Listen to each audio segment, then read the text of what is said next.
Kalighat Camac street কি বলছে তাতে বইয়ে গেছে বীরভূম তৃণমূলের। অনুব্রত বনাম কাজল দ্বৈরথ চলছেই, তবে এবার গোষ্ঠীতে গোষ্ঠীতে মারপিট বা বোমাবাজি নয়, একেবারে সামাজিক মাধ্যমে ইন্টেলেকচুয়াল প্রপার্টি বা মেধা সম্পদের লড়াই। কিন্তু রাজনৈতিক দলটার নাম যখন তৃণমূল কংগ্রেস, তখন তার কর্মী বাহিনীর মেধা নিয়ে আপনারা প্রশ্ন তুলতেই পারেন। তবে বিষয়টা আপাত নিরীহ এবং মজার।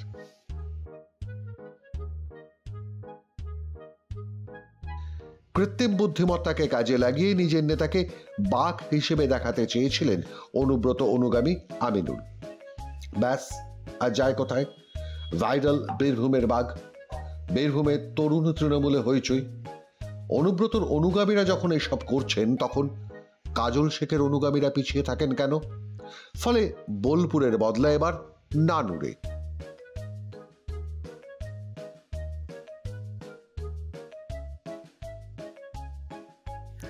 কাজল ভক্ত মিররাজও বানিয়ে ফেললেন বীরভূমের কাজলকে জড়িয়ে ধরছে সিংহ।